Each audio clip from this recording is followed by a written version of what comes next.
Agora, no Acorda Rio Grande, Dinheiro em Pauta. Com Jonas Schwingel, do canal Seja um Holder.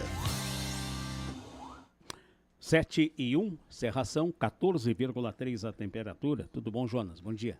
Bom dia, Paulo. Bom dia a todos aqui presentes. Bom dia aos ouvintes. Hoje a gente vai dar seguimento, então, ao assunto que a gente trouxe aí na semana passada, né? A gente comentou até na semana passada que hoje a segunda maior causa de divórcios no Brasil são problemas financeiros. Então, é um tema extremamente importante a gente abordar, que é as finanças em casais. Quando o amor sai pela janela... Quando o dinheiro sai pela janela, o amor vai pela porta. Exato. Então, é um tema extremamente importante. Então, eu vou relembrar só de forma rápida aqui os 3 passos, né? 3 dicas que eu trouxe na semana passada e hoje completar com mais 2 dicas, tá? Então, a primeira dica, né, é ter essa clareza, essa conversa aberta sobre dinheiro no casal, né? A gente sabe que hoje muitos casais não têm essa conversa e ainda tem um tabu de falar sobre dinheiro. Então, ter essa conversa aberta entre casais, ter metas financeiras em comum, né, ter sonhos, ter objetivos em comum e traçar esses objetivos juntos e dividir, né, o dinheiro, ter essa clareza quanto à divisão financeira do casal, né? Normalmente não, com certeza, sempre no casal uma pessoa ganha mais que a outra, então ter essa clareza da divisão financeira, como funcionar as contas da casa, enfim, as contas relacionadas aos sonhos futuros que tem, os investimentos, então ter essa clareza. E hoje eu trago um 4º passo aqui, que é dividir as responsabilidades financeiras, né? A gente sabe que hoje, como eu comentei, o dinheiro é extremamente importante e pode causar muitas dores de cabeça. Então, o que acontece muitas vezes no casal é uma pessoa ficar totalmente responsável por tudo que acontece na situação financeira e não divide isso com a pessoa que está ao seu lado, a pessoa que vive ao seu lado. Isso pode criar problemas e conflitos, ainda mais se a situação financeira não está das melhores. Isso vai gerar cada vez mais brigas. Então, claro que isso é uma questão muito pessoal, né? Mas tem que ter essa divisão de um vai cuidar mais de alguma coisa, outro vai cuidar mais de outra, justamente para não sobrecarregar ninguém. E caso tenha no casal, aquela pessoa vai ser responsável por tudo, que a pessoa também seja clara com o seu marido, com a sua esposa, dizendo, eu estou me sentindo sobrecarregado, né? Então pode daqui a pouco ter uma divisão, no momento, uma pessoa vai ser mais responsável pelas contas de casa e a outra pessoa vai ser responsável pelos investimentos futuros. E eu trago sempre o exemplo, eu gosto de trazer exemplos aqui da vida real, que é o que a gente utiliza lá em casa, né? Por mais que eu esteja diretamente relacionado com o setor financeiro e trabalhe com isso, né? Hoje eu cuido sim das contas de casa em função de ser uma especialidade minha, porém aquelas contas do dia a dia, o que eu falo de contas do dia a dia? Água, luz, internet. Minha esposa, por exemplo, ela tem FIES, né, que ela utilizou para a faculdade, então tem a parcela do FIES. Tem um rapaz que cuida lá de casa da nossa piscina, então a gente paga um valor mensal. Então essas contas de casa, todas é minha esposa que cuida. E ela compila tudo isso aí e manda para mim fazer o pagamento, porque a gente junta todo o nosso capital em uma mesma cesta. Então eu não preciso estar correndo atrás disso, porque ela cuida dessa parte. E eu cuido da parte de investimentos e da parte então do pagamento de fatura dos cartões de crédito. Então a gente tem essa clareza, essa divisão, por mais que na nossa residência eu seja um especialista em finanças.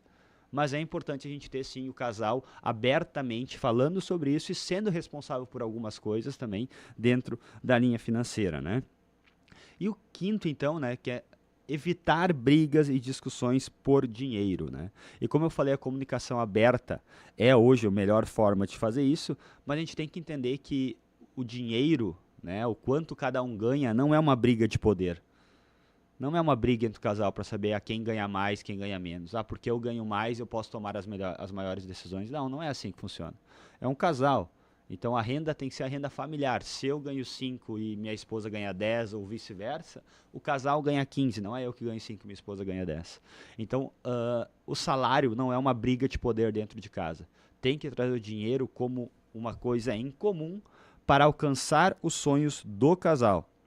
Então eu sempre digo, as decisões financeiras, principalmente as decisões financeiras grandes, têm que ser tomadas em conjunto. Né? Não é porque daqui a pouco eu ganho mais que eu vou tomar todas as decisões de casa. Não é assim. Claro que as coisas pequenas, vou citar mais um exemplo. Por exemplo, eu sou um cara que leio muito. Então, eu vou comprar livro, compro livro praticamente todo mês. Então, isso é uma decisão pequena. Não vou pedir para minha esposa o que tu acha, vamos comprar um livro ou não. Porém, agora eu estou fazendo um MBA especialista em investimentos.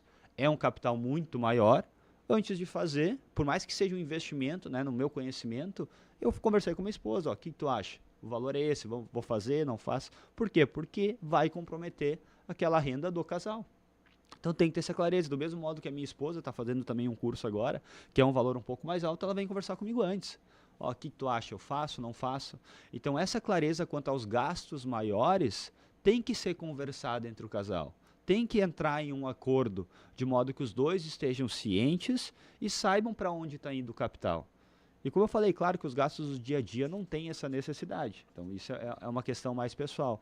Só que tenham essa conversa em casa.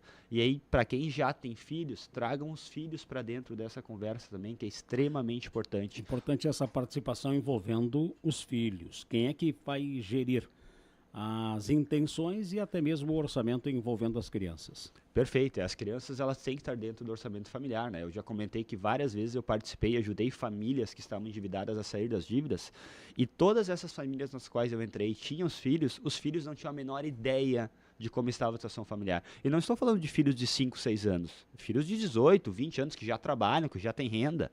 Então é importante sim o filho estar dentro, porque grande parte das vezes a solução, entre aspas, né, para agilizar essa saída das dívidas da família, era o filho, que tinha uma renda, mas como não tinha custos, não ajudava em casa, né, ele não tinha a menor noção que ele podia estar ajudando a família a melhorar, a prosperar financeiramente. Então os filhos têm que estar dentro, assim, desde cedo, têm que estar dentro desse orçamento familiar. Né? Aquela fala machista de que não dá para liberar o cartão de crédito para a mulher porque ela gosta de gastanças, gosta de compras. Isso é uma situação machista. Extremamente não é machista. verdadeira. Não é verdadeira, gente. A gente tem que entender que cada pessoa ela cresceu numa realidade financeira diferente. Tá? Então, cada pessoa veio de uma família diferente, cada pessoa passou a infância e a adolescência escutando frases diferentes sobre dinheiro, com um certo gatilho de escassez, talvez, em algumas famílias. Então, a gente tem que entender que as pessoas são diferentes. Só que o que acontece? A gente, às vezes, coloca gasto, e justamente esse gasto da mulher, né, muito em roupa, sapato, né, tem aquela questão que a mulher gasta muito. Só que o homem gasta em outras coisas.